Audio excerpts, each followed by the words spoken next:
আসসালামু আলাইকুম। আমি মোহাম্মদ রাকিবুল ইসলাম, যশোর বিজ্ঞান ও প্রযুক্তি বিশ্ববিদ্যালয়ের টেক্সটাইল ইঞ্জিনিয়ারিং বিভাগের দ্বিতীয় বর্ষে অধ্যয়নরত আছি।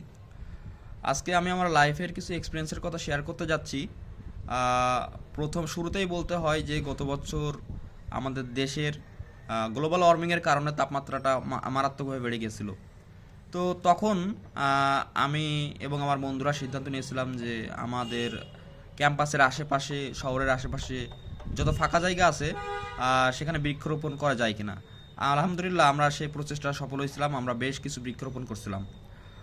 এছাড়া আমার ক্যাম্পাসের ব্লাড ব্যাংক নামে একটা সংগঠন আছে, আমি সেখানে সংযুক্ত আছি।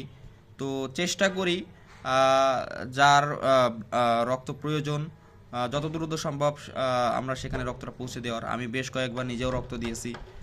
এছাড়া ঐক্যবন্ধন নামে একটা সংগঠনের সাথে যুক্ত আছি, সেখানে টিফিনের টাকা এই সংগঠনটা পরিচালিত হয়।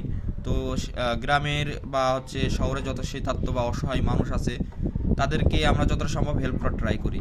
এছাড়া এলাকায় শিক্ষা প্রতিষ্ঠান যেগুলো আছে আমরা চেষ্টা করি যে সেখানে যে শিক্ষার্থীদের মাধ্যমে কিছু মোটিভেট তাদেরকে মোটিভেট করার ট্রাই করি, যেন তারা তাদের পড়ালেখায় বা তাদের কোকারিকুলাম অ্যাক্টিভিটিস সম্পর্কে খুব ভালো উদ্যোগী হতে পারে।